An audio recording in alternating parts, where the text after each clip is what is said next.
안녕하십니까, 아이비토마토 박수영 기자입니다. 자, 오늘 4회차 공시 통통 준비한 컨텐츠는 단기차입금입니다. 오늘 소개해드릴 공시는 일동제약의 단기차입금 증가 결정입니다.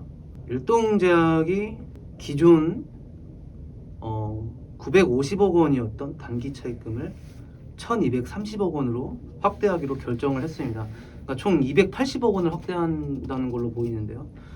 일동제약은 이번 단기 차입금 증가 목적을 운영자금 및 기존 차입금 사원 등이라고 이렇게 기재를 했습니다. 운영자금이야 뭐 최근에 인플레이션이나 이제 금리 인상 이런 외부 변수에 기업들이 대응하기 위해서 현금을 좀 확보를 해 나가는 추세죠.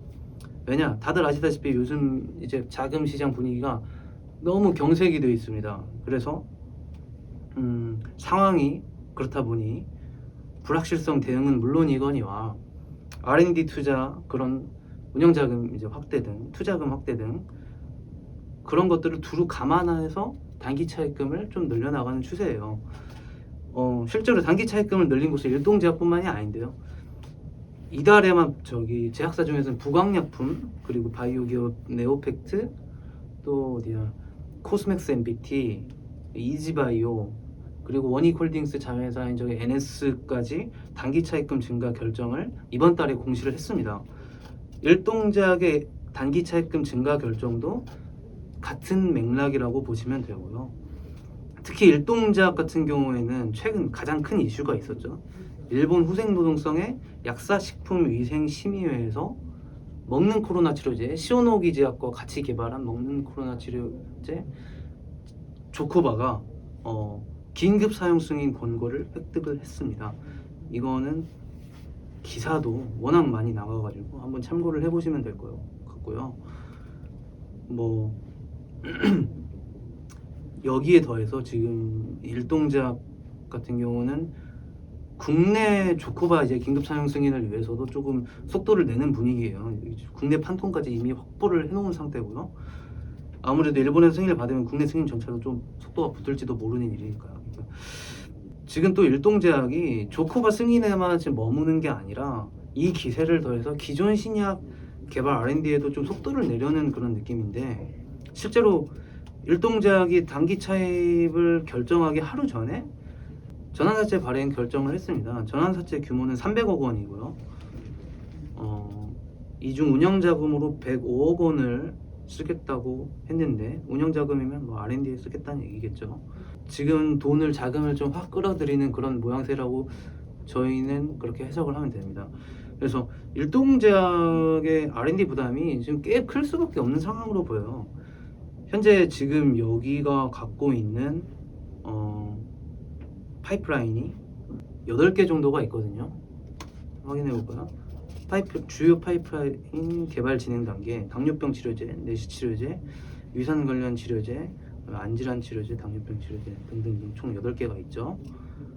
그러니까 이미 8개의 파이프라인이 있는 상황에서 또다시 새로운 캐시카우 발굴에 나선다면 R&D 비용 부담이 회사 입장에선 적을 수가 없는 거예요.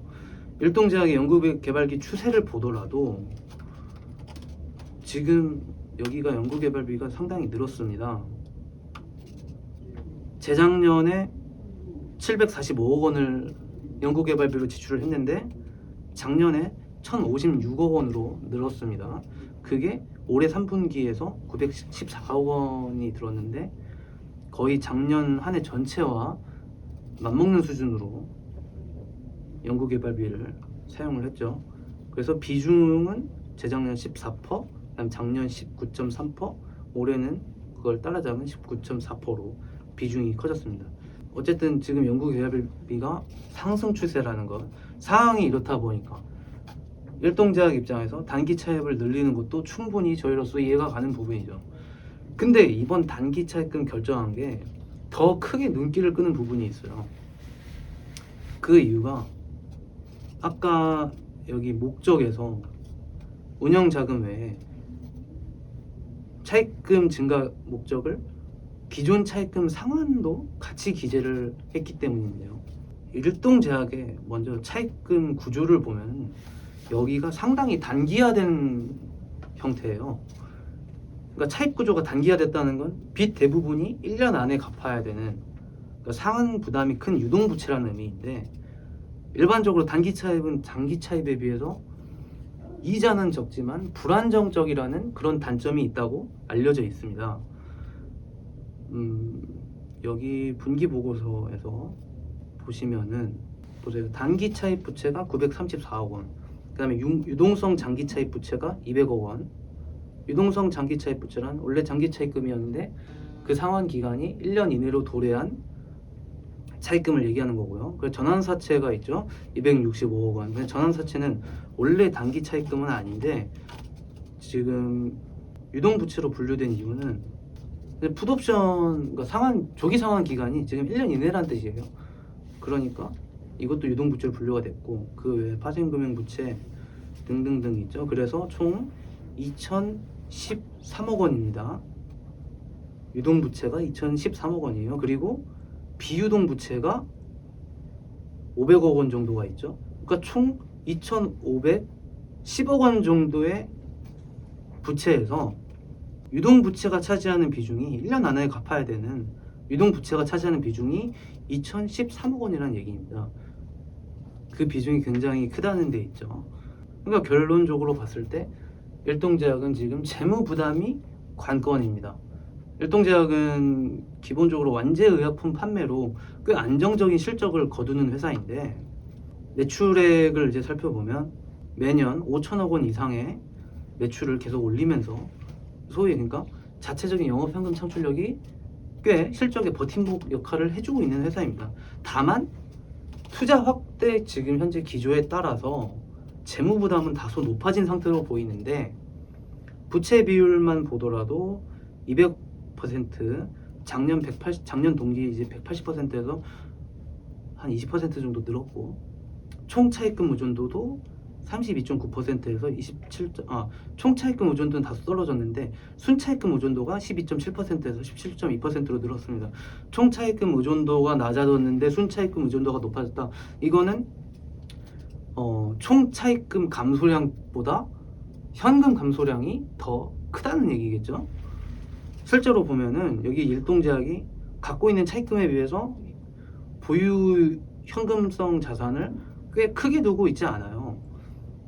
그래서 총 차입금은 봅시다. 항상 1,000억 원대 유지하다가 작년에 2,200억 원으로 이제 올랐는데 현금성 자산은 계속 1,000억 원 아래죠.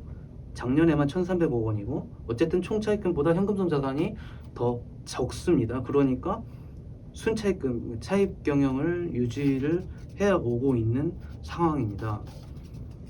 그러다 보니 최근 이런 지금 현재 얼어붙은 자본시장을 감안했을 때, 그런 걸 의식했을 때 회사 입장에서는 단기 차입 한도를 충분히 늘리기로 판단을 한 것일 수도 있겠죠. 저희는 그렇게 해석을 할 수 있는 거고요. 자, 그래서 오늘 일동제약은 두 가지로 요약을 드리자면은, 첫 번째 요약을 하자면은 첫 번째 R&D, 그다음 투자 비용 확대, 그 두 번째 차입금 상환, 이렇게 이 두 가지를 위해서 단기 차입을 늘렸다, 이렇게 요약을 할 수 있겠고요. 그래서 이번 컨텐츠, 오늘 컨텐츠는 여기서 마치도록 하겠고, 다음번에는 또 더 좋은 컨텐츠로 돌아오도록 하겠습니다. 감사합니다.